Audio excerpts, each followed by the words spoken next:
বিসমিল্লাহির রহমানির রহিম। প্রিয় সুধী, সবাইকে সালামু আলাইকুম রহমতুল্লাহি ওয়া বারাকাতুহু। আমাদের প্রিয় নবী হযরত মুহাম্মদ সাল্লাল্লাহু আলাইহি সাল্লাম দাজ্জাল প্রসঙ্গে বলেছিলেন, দাজ্জালের ডান চোখ অন্ধ হবে। দাজ্জালের ডান চোখ অন্ধ হবে কেন, বাম চোখ নয় কেন? এই বিষয়টি বুঝতে হলে আমার আজকের এই আলোচনাটি একটু শেষ পর্যন্ত আপনারা শোনার জন্য আমি বিনীতভাবে অনুরোধ করছি। দেখুন, মহান আল্লাহ পাক রব্বুল আলামিন যে সৃষ্টি করেছেন, সেই সৃষ্টি জগতের মধ্যে যদি আমরা তাকাই, তাহলে সৃষ্টি জগতের দুটি ভাগ, বিপরীতমুখী দুটি ভাগ আমরা কিন্তু দেখতে পাবো। যেমন আমি যদি উদাহরণ দিই, আকাশ পাতাল, দিন রাত, কঠিন তরল, দৃশ্য অদৃশ্য ইত্যাদি বিপরীতমুখী দুটি ভাগ আমরা কিন্তু লক্ষ্য করব। ঠিক একই রকম বিপরীতমুখী দুটি ভাগ কিন্তু আমরা মানব জাতির ক্ষেত্রেও আমরা কিন্তু দেখব। যেমন ধরেন, মানব জাতির মধ্যে নারী পুরুষ, মানুষের দেহ এবং আত্মা, মানুষের ভালো এবং মন্দ, ন্যায় অন্যায়, সাদা কালো, দুনিয়া এবং আখেরাত, এইভাবে জান্নাত জাহান্নাম, শান্তি অশান্তি, এইভাবে দুটি ধারায় কিন্তু মানুষের মধ্যেও রয়েছে। তাহলে এই সৃষ্টি জগতের দুটি ধারা, মানুষের এই দুটি ধারাই কিন্তু আসলে ভারসাম্যপূর্ণ করে মহান স্রষ্টা সৃষ্টি করেছেন। মানব যদি সুখে শান্তিতে থাকতে চায়, একটি ভারসাম্যপূর্ণ জীবন ব্যবস্থাও মানুষের জন্য প্রয়োজন। যেমনটা স্রষ্টা যুগে যুগে নবী রাসূল এবং মহামানবদের মাধ্যমে এই পৃথিবীতে পাঠিয়েছেন। এবার আসুন আমরা দেখি দাজ্জালের ডান চোখ অন্ধ এটা কিভাবে এবং কেন। দেখুন, ঈসা আলাইহিস সালাতু ওয়াস সালাম এসেছিলেন ইহুদি জাতির কাছে, এবং ইহুদি জাতির যে আধ্যাত্মিক সাইড ছিল, তাদের আত্মার যে সাইড ছিল, তার অবক্ষয় হয়েছিল, সেটির ভারসাম্য নষ্ট হয়ে গিয়েছিল। তাদের আত্মার পরিবর্তনের জন্য, তাদের আধ্যাত্মিক উন্নয়নের জন্য ঈসা আলাইহিস সালাম কিন্তু ইহুদি জাতির মধ্যে এসেছিলেন, অন্য জাতির কাছে কিন্তু তিনি আসেননি। ঈসা আলাইহিস সালামের অন্তর্ধানের পর কিছুদিন পর পল নামক একজন বিতর্কিত ব্যক্তি ঈসা আলাইহিস সালামের উপর ঈমান আনেন, এবং তিনি এই আধ্যাত্মিক উন্নতির যে সাইট ঈসা আলাইহিস সালাম এনেছিলেন, শরিয়া কিন্তু তিনি আনেননি। কারণ শরিয়া, মূসা আলাইহিস সালামের শরিয়া তখনও সঠিক জায়গায় ছিল।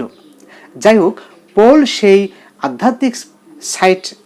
আধ্যাত্মিক উন্নতির সাইট নিয়ে সে কী করলো, সে ইউরোপের বিভিন্ন জায়গায় যারা বিভিন্ন ধরনের অগ্নি উপাসক, অগ্নি পূজা প্রার্থনা করত, সেই জনগোষ্ঠীর কাছে পল এই আধ্যাত্মিক উন্নতির যে ধর্ম, সেই ধর্মটা নিয়ে তাদের মধ্যে প্রচারণা চালালো। একটা সময়ে ওই ইউরোপের সাধারণ জনগণ এবং শাসক শ্রেণী, উভয় শ্রেণীর কাছেই এই ধর্মটি ভালো লাগলো, এবং তারা ঢালাওভাবে ধর্মটিকে গ্রহণ করে নিল।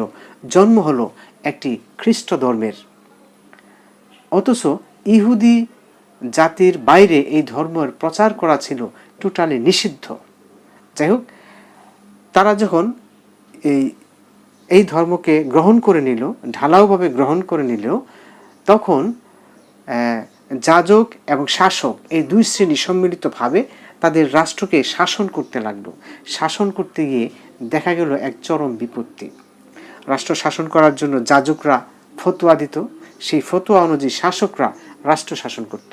কিন্তু আধ্যাত্মিক উন্নতির দিক হওয়ায়, এবং সেখানে খুব গুরুত্বপূর্ণ একটি বিষয়, সেই ধর্মে, সেই ব্যবস্থায় কোনো অর্থনীতি, সমাজনীতি, রাজনীতি, যুদ্ধনীতি, বাণিজ্য নীতি, দণ্ডবিধি ইত্যাদি রাষ্ট্র পরিচালনার নিয়মকানুন অনুপস্থিত থাকায় শুধুমাত্র আধ্যাত্মিক উন্নয়নের সাইড দিয়ে রাষ্ট্র পরিচালনা করতে গিয়ে শাসকরা এক চরম বিপত্তির মধ্যে পড়ল।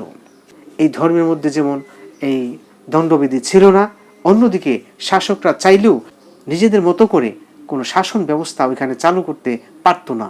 কারণ ধর্ম যাজকরা সাধারণ মানুষকে অষ্টে পৃষ্ঠে আবদ্ধ করে নানা ধরনের অরাজক পরিস্থিতির সৃষ্টি করতে পারত। এই অবস্থা দীর্ঘদিন চলার ফলে একটা সময় যাজক শ্রেণী এবং শাসক শ্রেণী উভয় শ্রেণীর মধ্যে চরম দ্বন্দ্ব সংঘাত দেখা দিল। একটা পর্যায়ে শাসক শ্রেণী এই বিষয়টি নিয়ে তারা চিন্তা করতে লাগলো, ভাবতে লাগলো এবং গবেষণা করতে লাগলো। গবেষণা করে তারা নিজেরাই একটি জীবন বিধান তারা তৈরি করতে সক্ষম হলো এবং অষ্টম হেনরির সময় 1537 খ্রিস্টাব্দে মানুষের তৈরি করা সেই জীবন ব্যবস্থা রাষ্ট্রীয়ভাবে স্বীকৃতি দিয়ে এবং খ্রিস্ট ধর্মকে ব্যক্তিগত পর্যায়ে পূজা প্রার্থনার জায়গায় রেখে মানুষের ব্যক্তিগত পর্যায়ে নির্বাসন দিয়ে ধর্মহীন জীবন ব্যবস্থা দিয়ে তারা রাষ্ট্রকে শাসন করতে লাগলো। সেখান থেকে আসলে জন্ম হলো দাজ্জালের। এবার ডান চোখ অন্ধ কেন? ডান চোখ অন্ধ এই কারণে, আপনি দেখুন, ডান শব্দটিকে বলা হয় কল্যাণ অর্থে, ভালো অর্থে, সুন্দর অর্থে ডান শব্দটিকে কিন্তু গ্রহণ করা হয়। যেমন আমরা যদি বলি দুনিয়া এটা বাম, আখেরাত ডাইন, আল্লাহ ডাইন, ইবলিশ বাম, ন্যায় ডাইন, অন্যায় বাম।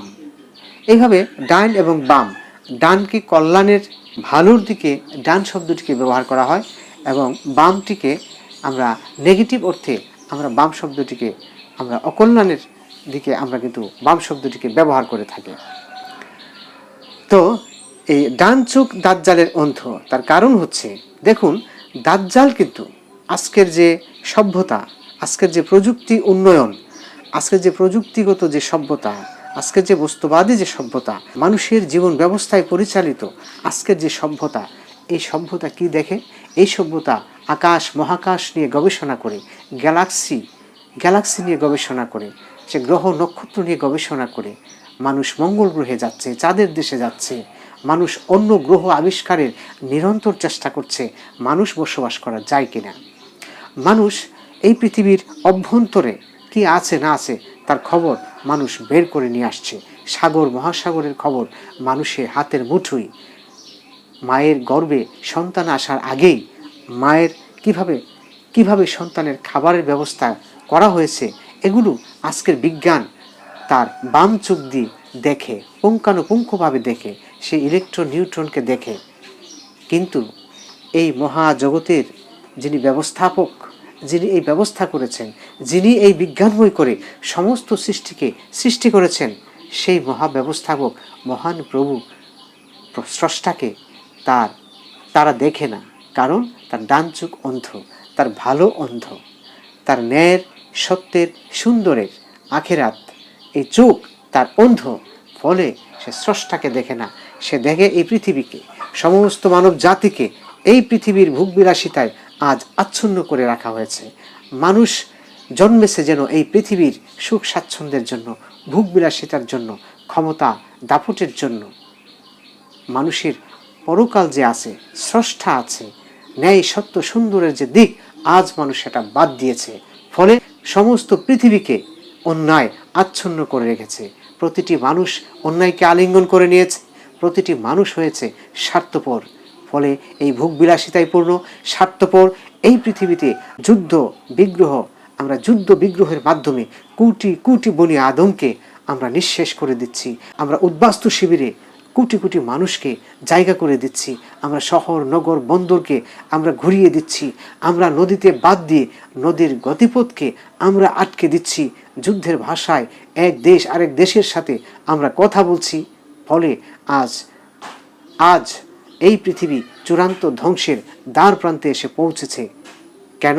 কারণ দাজ্জালের ডান চোখ যদি থাকতো, আল্লাহর দিক যদি থাকতো, শুধুমাত্র এই বস্তুবাদী দৃষ্টিভঙ্গি যদি না থাকতো, তাহলে উভয়ের একটি ভারসাম্যপূর্ণ জীবন ব্যবস্থার মাধ্যমে এই মানুষ তার পরিচয় পেত। মানুষ জানতো তারা একই পিতামাতার সন্তান, তাদেরকে মহান স্রষ্টা সৃষ্টি করেছেন, তাদের কাজ হচ্ছে স্রষ্টার ইবাদত করা, তাদের কাজ হচ্ছে এই পৃথিবীতে শান্তিপূর্ণভাবে বসবাস করা। কিন্তু দাজ্জালের ডান চোখ অন্ধ হওয়ার কারণে আমরা ভারসাম্যহীন একটি বস্তুবাদী সভ্যতায় বসবাস করে আমরা চূড়ান্ত ধ্বংসের দ্বার প্রান্তে এসে আমরা উপনীত হয়েছি। আসুন, এখান থেকে বাঁচতে হলে আমাদেরকে আবার স্রষ্টার বিধানে আমাদেরকে ফিরে যেতে হবে। আমরা যদি সবাই মিলে স্রষ্টার বিধানকে আবার গ্রহণ করে নেই, তাহলে এই বস্তুবাদী সভ্যতার ধ্বংস হবে। এই বস্তুবাদী সভ্যতার ধ্বংস হয়ে আবার একটি সুন্দর সভ্যতার জন্ম হবে। আশা করি সবাই বুঝতে পেরেছেন। ভালো থাকবেন। সালামু আলাইকুম ওয়া রাহমাতুল্লাহি ওয়া বারাকাতুহু।